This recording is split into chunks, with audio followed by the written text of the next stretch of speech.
Ayan sila ano, sila Jopel, saka may kasama siya. Kumuha ka ng kawayan, saka bayog, ipangaharang dyan, no, sa bakod na yan, hanggang doon sa kabila.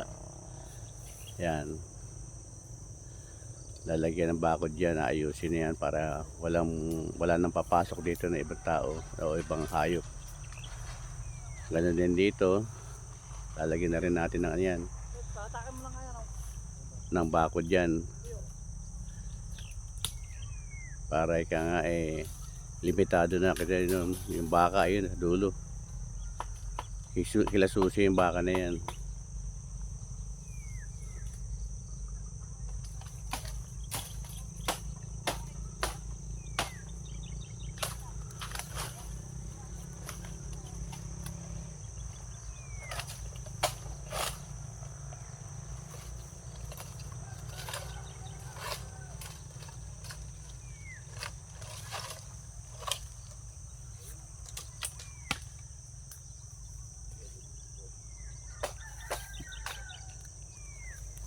Ano ngayon dito February 2, 2026. Malamig ang panahon ngayon dito.